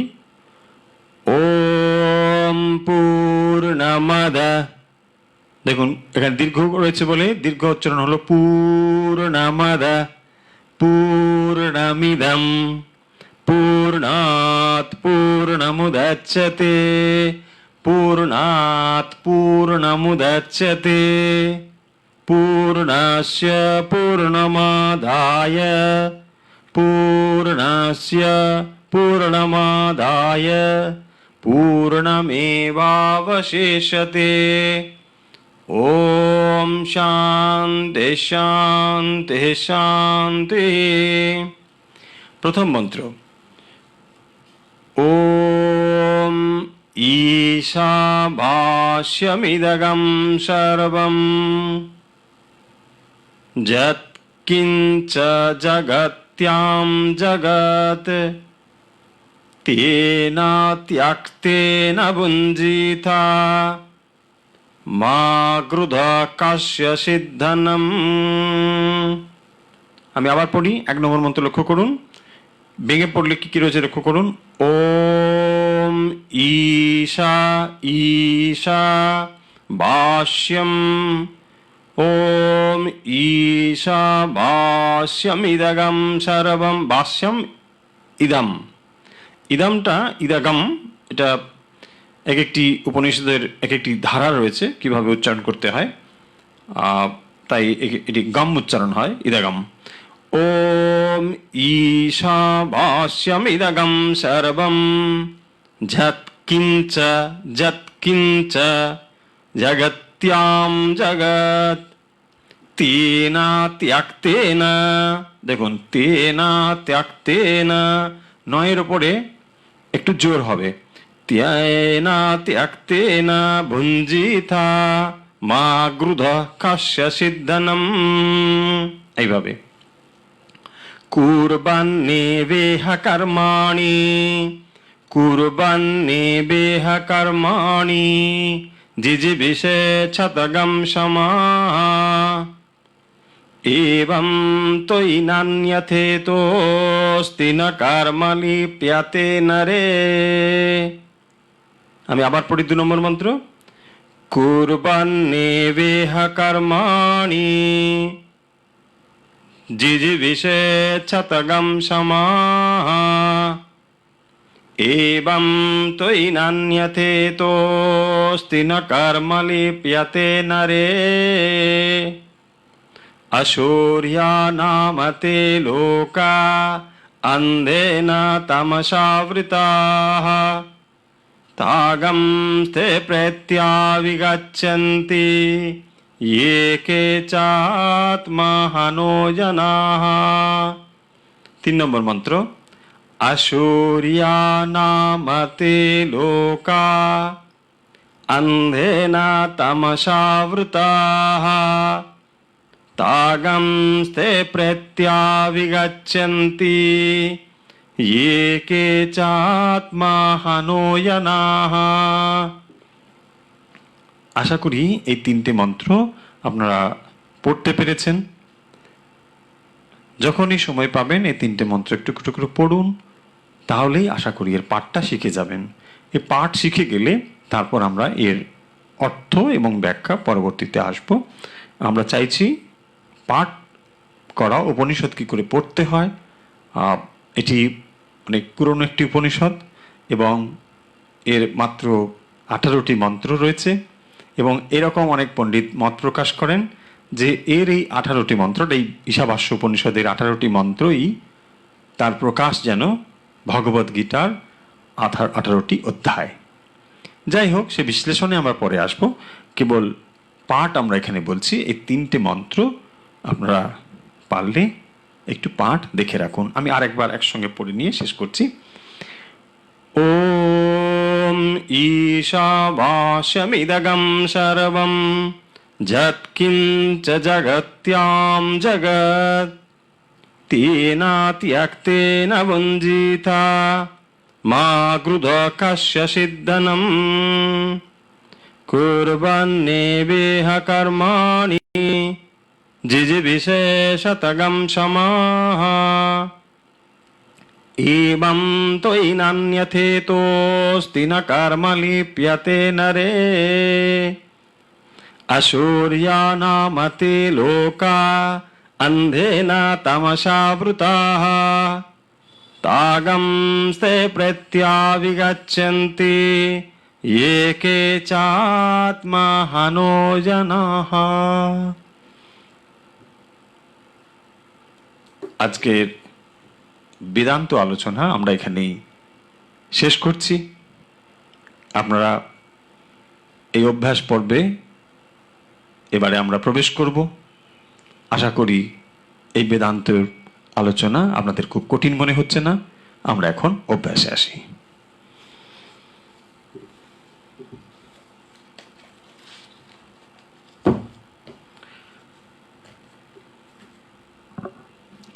আশা করি অভ্যাসের জন্য প্রস্তুত। যারা আমাদের এই অভ্যাস পর্বে এখন এই মুহূর্তে আমাদের সঙ্গে যুক্ত হয়েছেন তাদেরকে আরেকবার স্বাগত জানাচ্ছি। আসুন আমরা অভ্যাসের জন্য প্রস্তুত হই।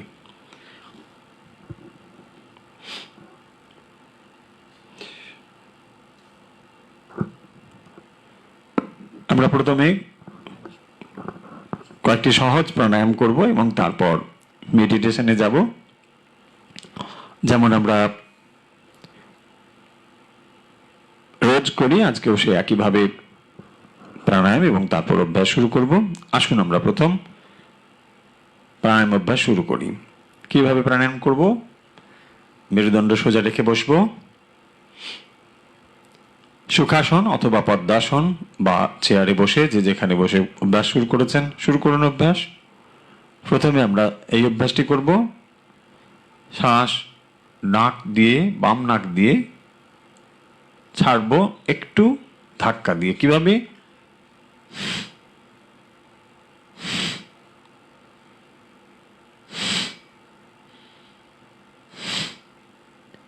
যখনই শ্বাস ছাড়ছেন তখন অনুভব করুন নাভি যেন ভেতরের দিকে খানিকটা সংকুচিত হচ্ছে, কিন্তু খুব বেশি ধাক্কা দেবেন না, শরীরে খুব বেশি ঝাঁকুনি দেবেন না।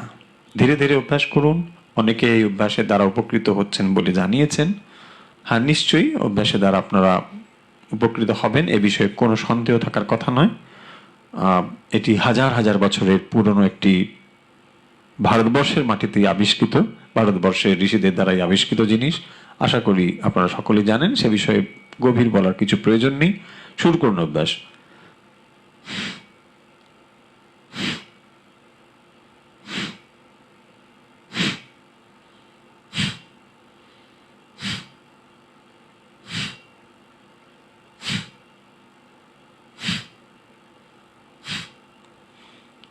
বাম দিকে হয়ে গেলে এবারে ডান দিকে শুরু করুন। বাম দিকে অভ্যাসের পরে ডান দিকে অভ্যাস করুন। অভ্যাস করুন একইভাবে, এই যে এইভাবে।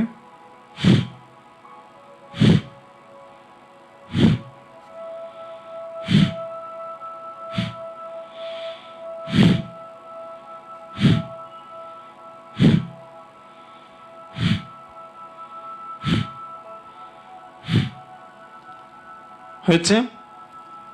বাম দিকে এবং ডান দিকে দুদিকে করেছেন। রিল্যাক্স। এবার কয়েকবার স্বাভাবিক শ্বাস নিন, ধীরে ধীরে শ্বাস নিন, ধীরে ধীরে ছাড়ুন।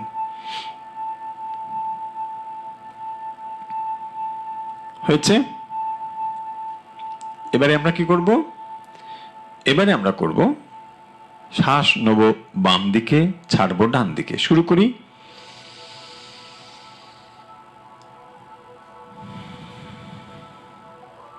শুরু করুন।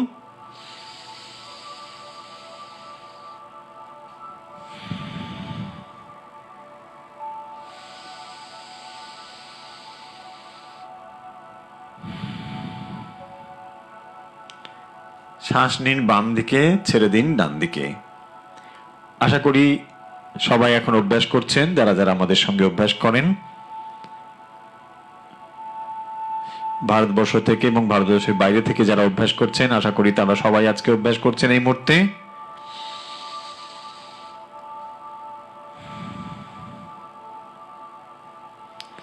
আমরা বারবার সে কথা বলেছি, অল্প খানিকটা অভ্যাস আপনার ভেতরে অনেক পরিবর্তন এনে দেবে। আপনি অনেক সুস্থ এবং আধ্যাত্মিকভাবে নিজেকে অনেক বেশি উন্নত বলে অনুভব করবেন। আশা করি আপনি অভ্যাস করছেন।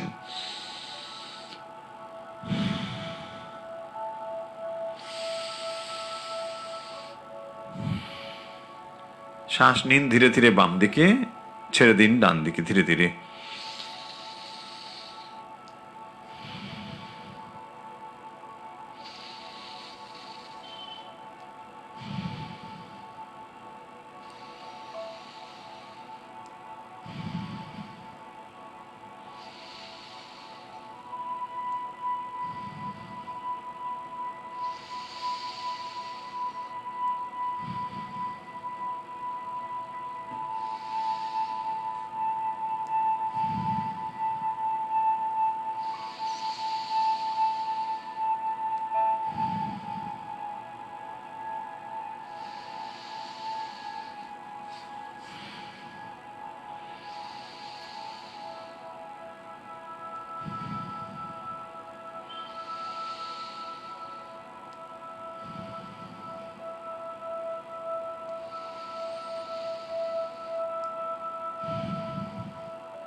রিল্যাক্স।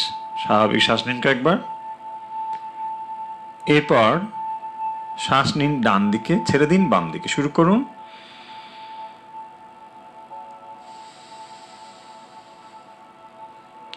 শ্বাস নিন ডান দিকে, ছেড়ে দিন বাম দিকে।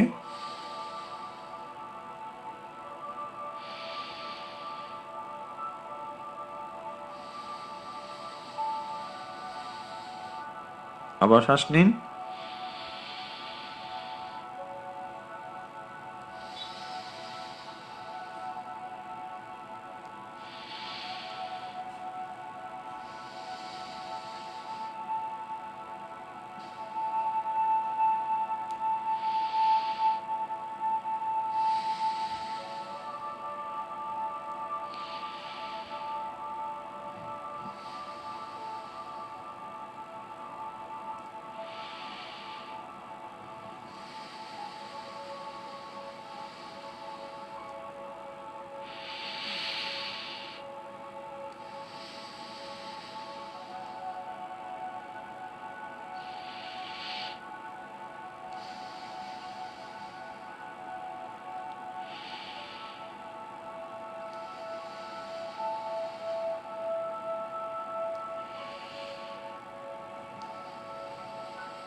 ডান দিকে ধীরে ধীরে নিয়ে বাম দিকে ধীরে ধীরে ছেড়ে দেওয়া। রিল্যাক্স। কয়েকবার স্বাভাবিক শ্বাস নিন, ধীরে ধীরে শ্বাস নিন, ধীরে ধীরে ছাড়ুন।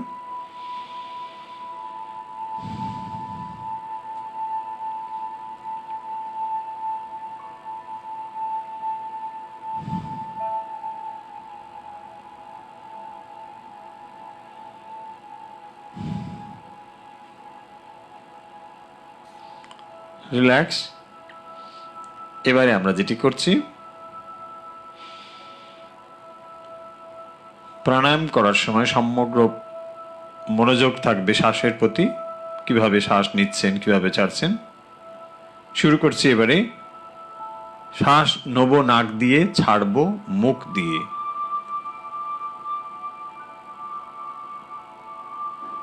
দুটো নাক দিয়ে শ্বাস ভরে নিন, এবার ছেড়ে দিন।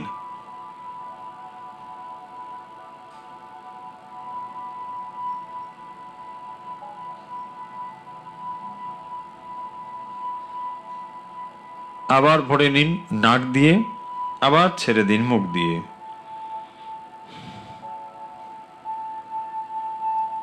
শ্বাস ভরে নিন নাক দিয়ে, দুটো নাক দিয়ে একসঙ্গে ভরে নিন, দিয়ে ছেড়ে দিন।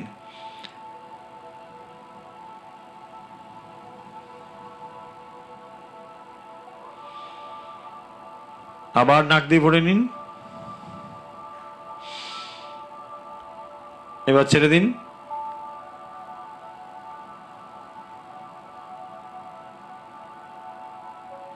আপনি অভ্যাস করতে থাকুন, কখন থামতে হবে আমি বলে দেবো, আপনি অভ্যাস করতে থাকুন।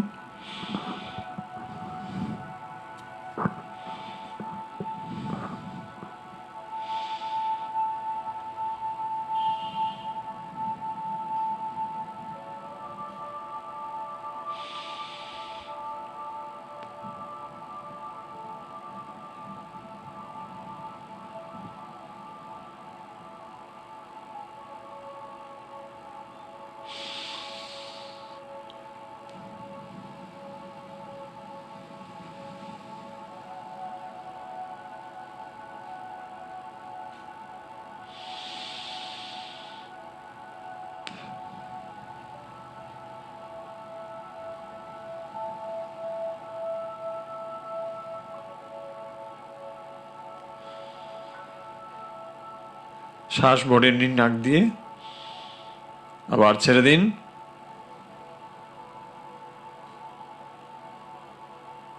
আবার ভরে নিন,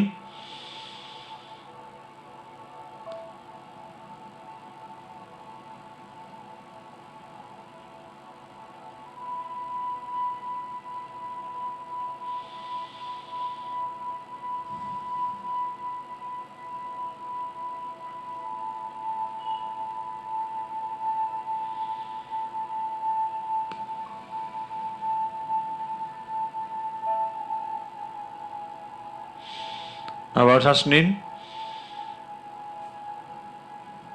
ধীরে ধীরে ছেড়ে দিন।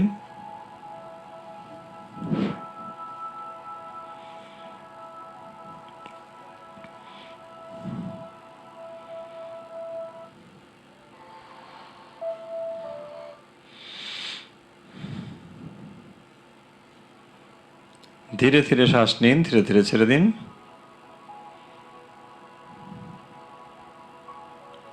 হয়েছে?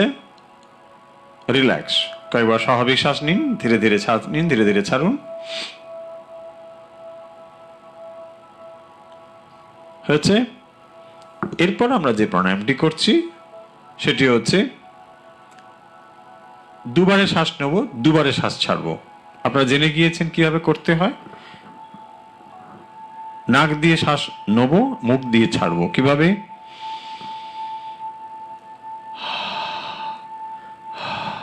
করে নিন কয়েকবার।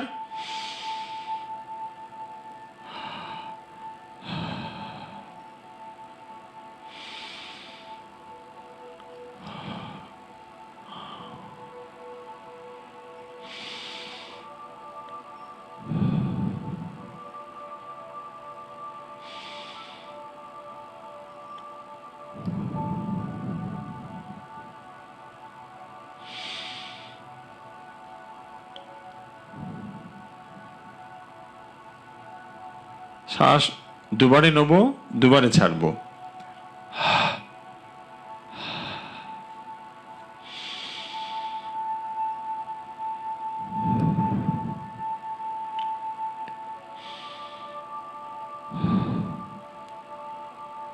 রিল্যাক্স। এবারে আমরা শ্বাস নিচ্ছি, 6 গুনতে গুনতে শ্বাস নেব, 6 গুনতে গুনতে শ্বাস ছাড়বো। শুরু করি। 1 2 3 4 5 6 1 2 3 4 5 6 1 2 3 4 5 6 1 2 3 4 5 6 1 2 3 4 5 6 1 2 3 4 5 6 1 2 3 4 5 6 1 2 3 4 5 6 1 2 3 4 5 6 1 2 3 4 5 6 1 2 3 4 5 6 1 2 3 4 5 6 1 2 3 4 5 6 রিল্যাক্স। ধীরে ধীরে শ্বাস নিন, ধীরে ধীরে শ্বাস ছাড়ুন।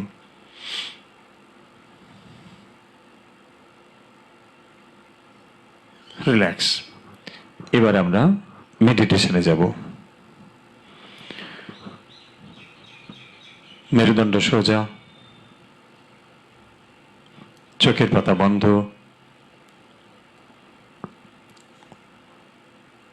সুখাসন অথবা পদ্মাসন বা চেয়ারে বসে যারা অভ্যাস করছেন, মেরুদণ্ড সোজা, চোখের পাতা বন্ধ।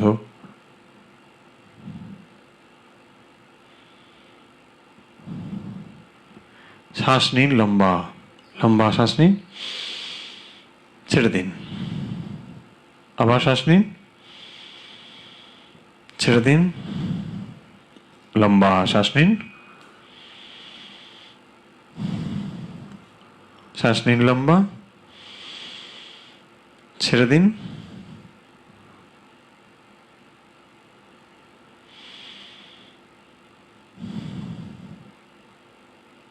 আবার শ্বাস নিন,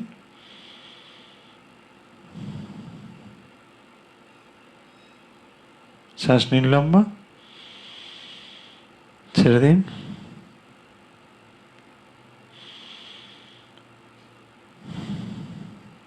আবার শ্বাস নিন,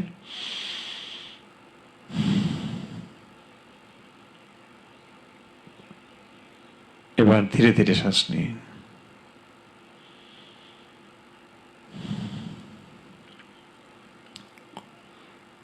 এবারে শ্বাসকে স্বাভাবিক হতে দিন। ধীরে ধীরে শ্বাস নিন, ধীরে ধীরে শ্বাস ছাড়ুন।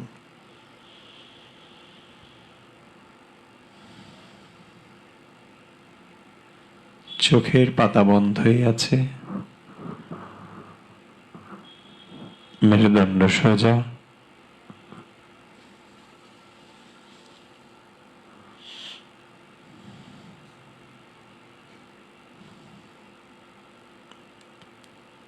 শ্বাসের গতি স্বাভাবিক। ধীরে ধীরে শ্বাস নিন, ধীরে ধীরে ছাড়ুন।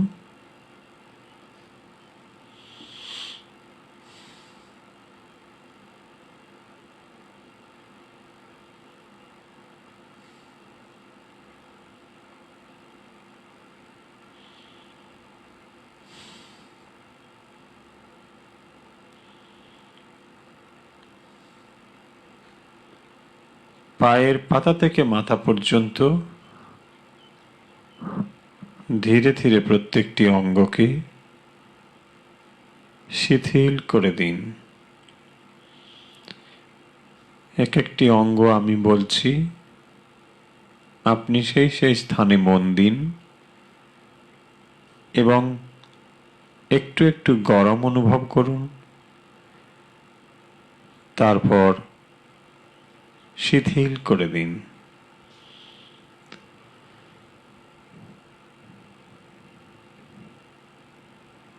পায়ের পাতা, ডান পায়ের পাতা, বাম পায়ের পাতা, গোড়ালি, হাঁটু,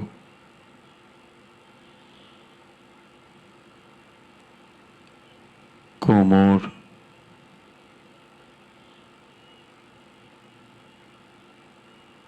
পেট,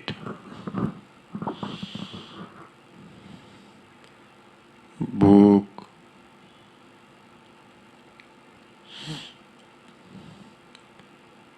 পিঠ,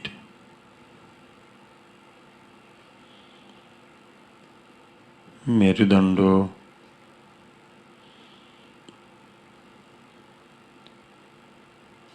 বাম হাত, ডান হাত,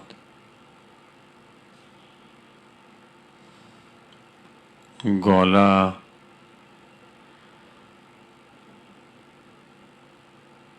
মুখমণ্ডল, চোখ,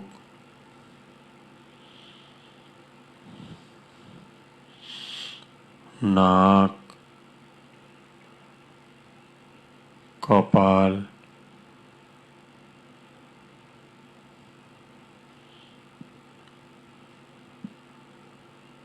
মাথা সম্পূর্ণ শিথিল।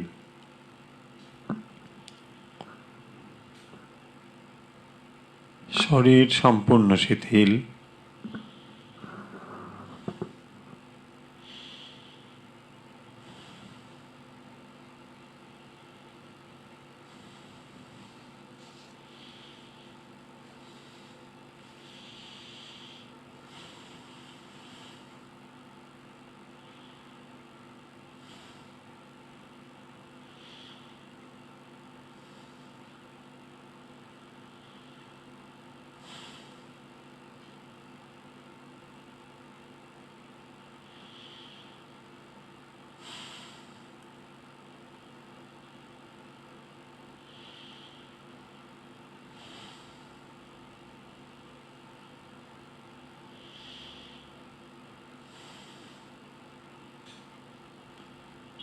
শ্বাস ধীরে ধীরে শ্বাস নিন, ধীরে ধীরে ছাড়ুন।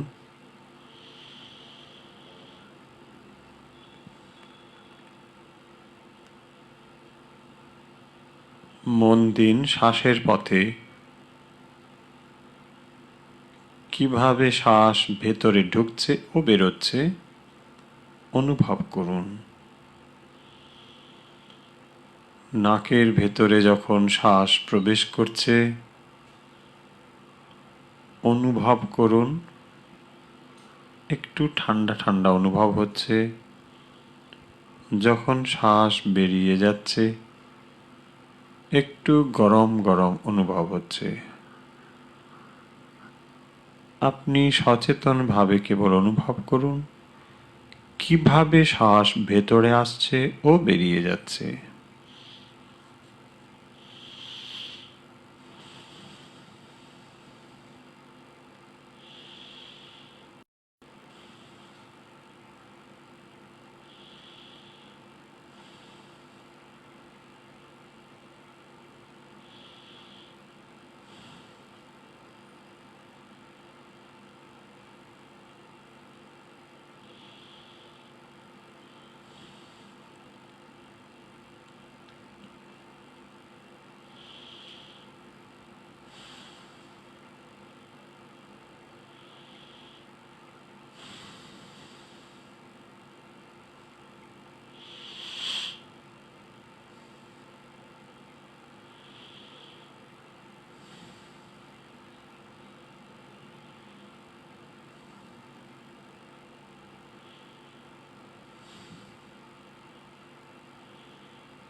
প্রত্যেকটি শ্বাসকে লক্ষ্য করুন, কিভাবে নাকের ভেতরে প্রবেশ করছে ও বেরিয়ে যাচ্ছে।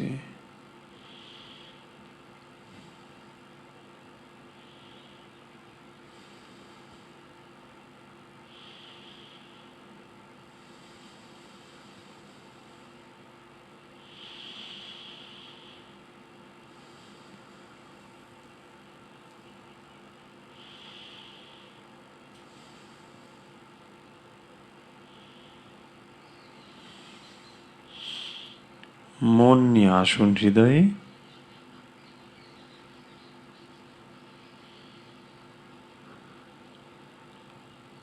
জাগ্রত চেতনাকে সম্পূর্ণ অনুভব করুন হৃদয়ে।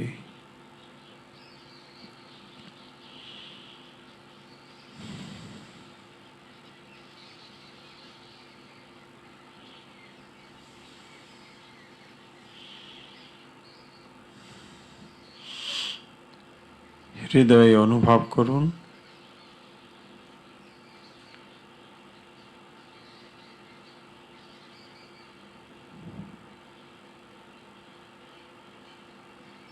হৃদয়ে অনুভব করুন একটি পদ্ম।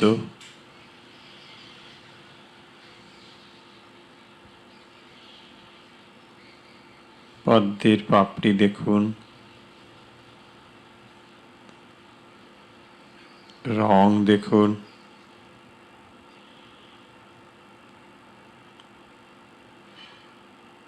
সৌরভ অনুভব করুন।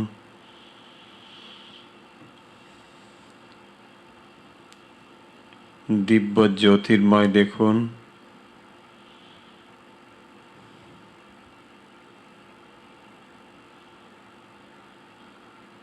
হৃৎপদ্মে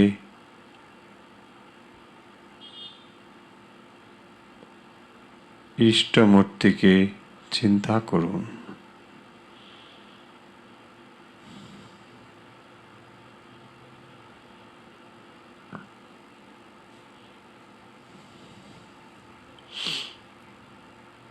যাদের এখনো দীক্ষা হয়নি তারা ওঙ্কার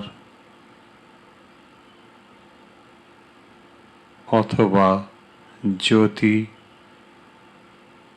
অথবা অন্য কোনো দেবদেবীর মূর্তি গভীরভাবে চিন্তা করুন।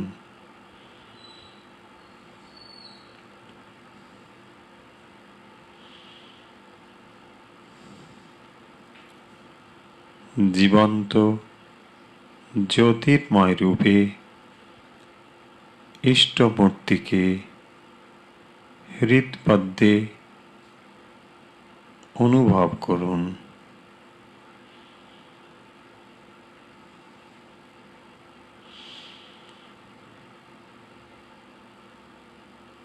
মনোনিবেশ না করতে পারলে বিরক্ত হবেন না,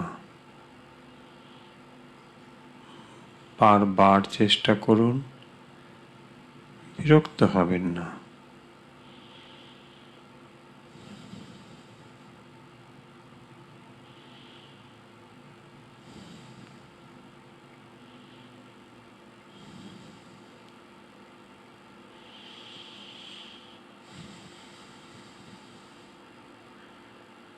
হৃৎপদ্মে ইষ্টমূর্তির প্রকাশ অনুভব করুন। জীবন্ত ও জ্যোতির্ময় রূপে অনুভব করুন।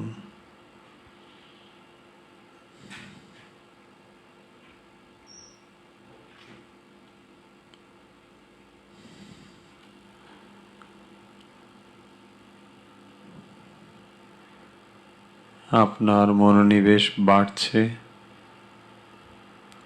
মনের গভীরে আপনি প্রবেশ করেছেন।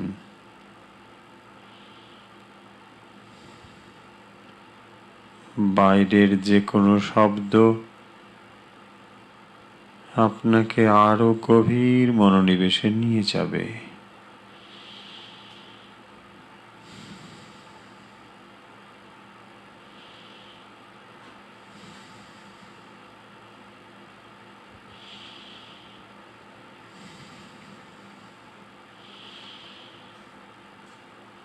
হৃৎপদ্মে দিব্য জ্যোতির্ময় রূপে ইষ্টমূর্তিকে দর্শন করুন।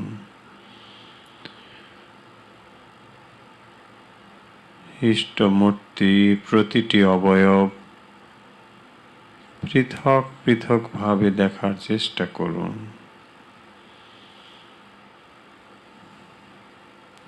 ধীরে ধীরে সম্পূর্ণ মনোনিবেশ করুন।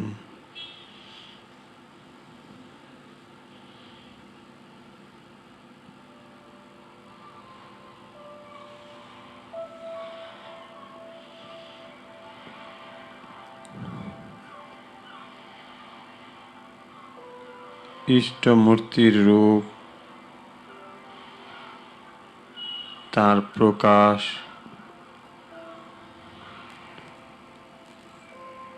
তার জীবন্ত অনুভূতি আপনাকে গভীর আনন্দের স্তরে নিয়ে যায়।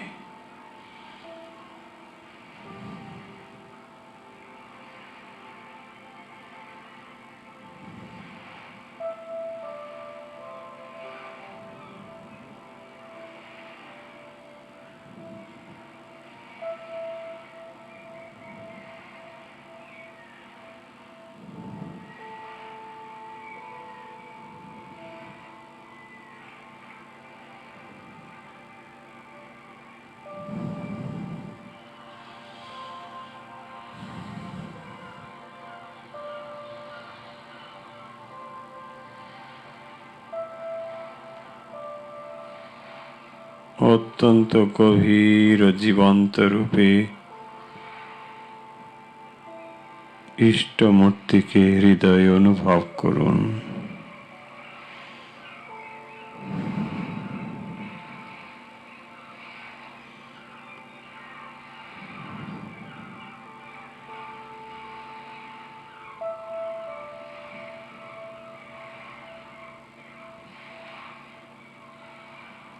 অন্তরের সমস্ত আবেগ, ব্যাকুলতা নিবেদন করে দিন।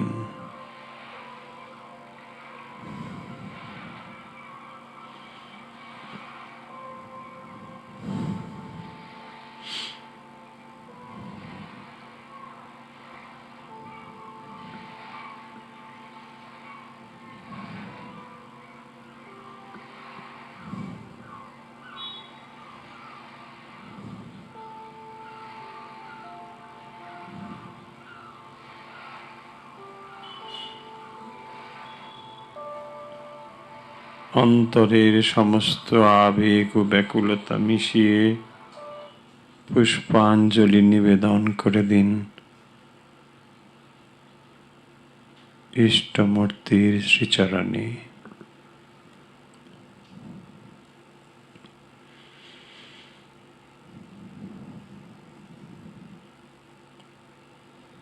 জীবন্ত জ্যোতির্ময় রূপে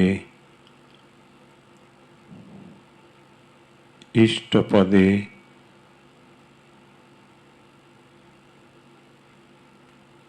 দুহাত ভরে পুষ্পাঞ্জলি নিবেদন করুন।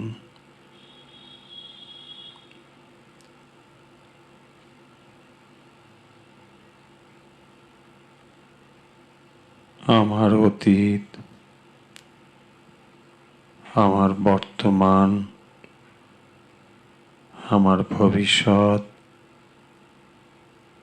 সব তোমায় নিবেদন করে দিলাম।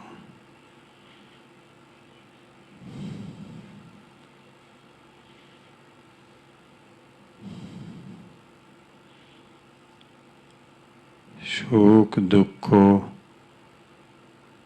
ভালো মন্দ, পাপ পুণ্য সব নিবেদন করে দিলাম।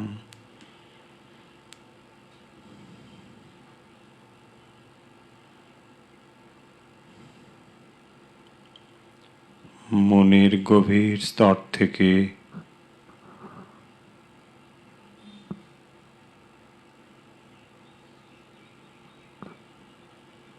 যে কোনো প্রার্থনা বাস্তবে সত্য হয়ে যায়। আপনার অন্তরে আধ্যাত্মিক বিকাশের যে সাত্ত্বিক প্রার্থনা ইষ্টপদে নিবেদন করে দিন।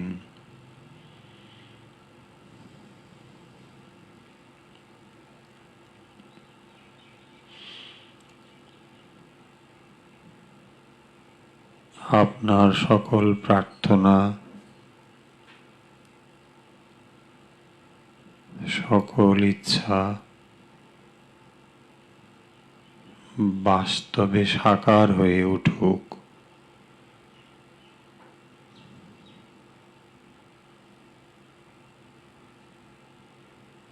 শ্রী ভগবান সকল প্রার্থনা শ্রবণ করেছেন।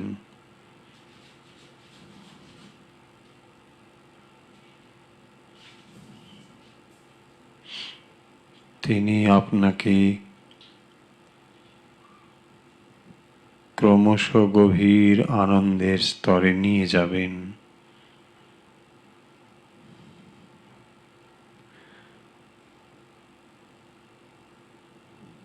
নিজেকে শরণাগত সম্পূর্ণরূপে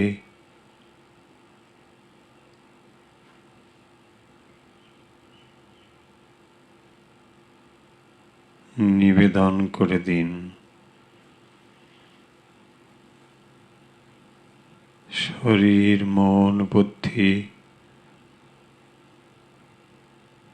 ইষ্টপদে নিবেদন করে দিন। মনে মনে কল্পনা করুন আপনার মন ইষ্টপদে রেশমের সুতো দিয়ে বেঁধে দিন। ইষ্টপদে আপনার মনকে ভালো করে জড়িয়ে বেঁধে দিন। রেশমের সুতো দিয়ে ভালো করে জড়িয়ে জড়িয়ে বেঁধে দিন। মন যেন ইষ্ট চিন্তা থেকে কখনো বিরত না হয়।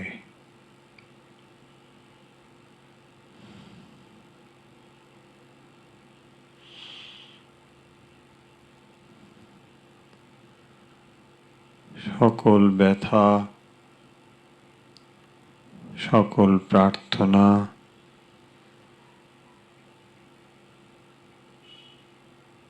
শক্তিতে রূপান্তরিত হোক।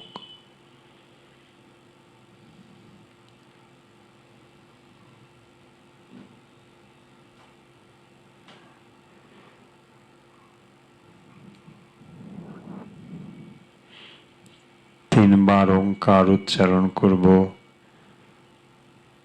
এবং এরপর ধ্যানমগ্ন অবস্থা থেকে বুদ্ধিত অবস্থায় ফিরে আসব।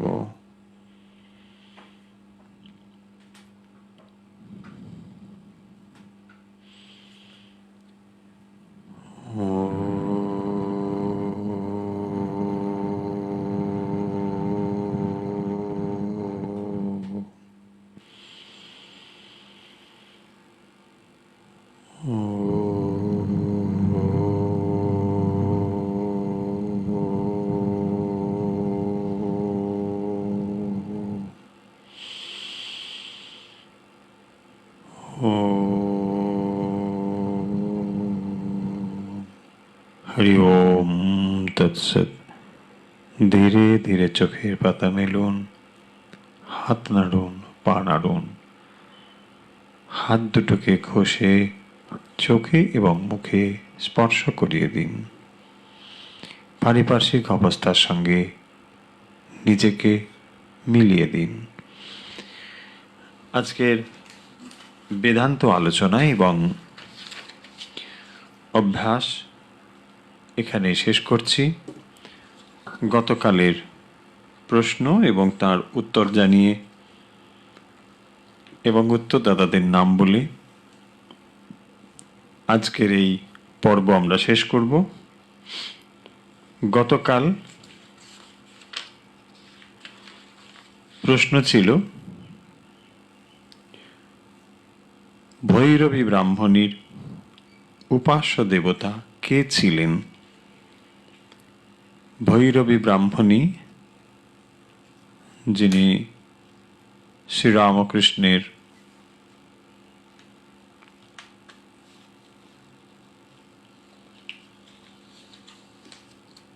কাছে উপস্থিত হয়েছিলেন সাধন সহায়ক হিসেবে, সেই ভৈরবী ব্রাহ্মণী রঘুবীরের উপাসক ছিলেন। যারা সঠিক উত্তর দিয়েছেন তারা হলেন বুলা পাল শ্যামনগর, কালুবরণ গাঙ্গুলি মুম্বাই, মিঠু চক্রবর্তী দমদম, জয় সরকার সিলেট বাংলাদেশ। জয় সরকারের খুব দ্রুত শারীরিক সুস্থতা কামনা করি। তিনি অসুস্থ আছেন, তবুও অসুস্থ অবস্থা থেকে আমাদের অনুষ্ঠান শোনেন এবং উত্তর পাঠিয়েছেন। মিঠু চক্রবর্তী দমদম, অনিতা নন্দী কাকুরগাছি, সুতপা দাশগুপ্ত মুম্বাই, বন্দনা কুমার চুচুড়া, অপর্ণা বণিক টরেন্টো, রত্না দাস নাগপুর, মীনা সামন্ত ইউএসএ, পারিজাত দাস শ্যামনগর, ফাল্গুনী জানা তমলুক, তুলিকা চক্রবর্তী টরেন্টো, কৃষ্ণা দে জামশেদপুর, কৃষ্ণা বসু শ্রীরামপুর, সর্বাণী প্রামাণিক রুবি, অনিন্দ সুন্দর সাহা ঝাড়গ্রাম, রুবি দাস কানুনগো শিলচর, কল্পনা সেনগুপ্ত পানিহাটি, আরতি দাস চণ্ডীগড়, জয়ন্তী দাস চুচুড়া, কল্পনা ব্যানার্জি ব্যারাকপুর, শিখা সিনহা বরিশা, দীপালি পোদ্দার পুনে, পূর্ণিমা অধিকারী বেহালা, মিনা বোস দমদম, রুনু কোলে নিউ দিল্লি, আলো ঘোষ বালুরঘাট, লোপামুদ্রা চক্রবর্তী গৌহাটি, বেবি দে কলকাতা, শুক্লা মজুমদার হিন্দমোটর, মধুচন্দা চ্যাটার্জি দিল্লি। আজকের প্রশ্ন দিয়ে আজকের অনুধ্যান শেষ করব। আজকের প্রশ্ন, বেদাঙ্গ কটি ও কি কি? আশা করি আপনাদের মনে আছে, আমরা এর আগে আলোচনা করেছি। বেদাঙ্গ কটি ও কি কি? চটপট উত্তর লিখে পাঠিয়ে দিন। আমি আরেকবার বলে দিই, বেদাঙ্গ কয়টি ও কি কি? উত্তর লিখে পাঠিয়ে দিন আমাদের হোয়াটসঅ্যাপে এবং উত্তরের সঙ্গে আপনার নাম ও সংক্ষিপ্ত ঠিকানা লিখতে ভুলবেন না। এবং আপনাদের এই বেদান্ত আলোচনা কেমন লাগছে এবং অনুধ্যান ও অভ্যাস পর্বে আপনারা কেমনভাবে উপকৃত হচ্ছেন আমাদের কাছে একটু জানান, আমরা উৎসাহিত হব। এবং পাশাপাশি যে কথাটি বলার, যদি আপনাদের এই অনুষ্ঠান ভালো লাগে তাহলে অন্যদেরকেও এর সঙ্গে যুক্ত করুন। আমরা বিশ্বাস করি সবাইকে নিয়ে আমরা আনন্দ করতে চাই। ঠাকুরমা স্বামীজির বিশ্বব্যাপী পরিবার, তাই আসুন সবাই আমরা ঠাকুরমা স্বামীজির কাছে প্রার্থনা করি আমাদের দৈনন্দিন জীবন, আমাদের আধ্যাত্মিক জীবন যেন ক্রমশ উন্নত হয়, আমরা সুখে এবং শান্তিতে থাকি। সর্বত্র সুখিনো সন্তু, সর্বে সন্তু নিরাময়া, সর্বে ভদ্রাণি পশ্যন্তু, মা কশ্চিৎ দুঃখ ভাগ ভবেৎ। ওম শান্তি, ওম শান্তি, ওম শান্তি।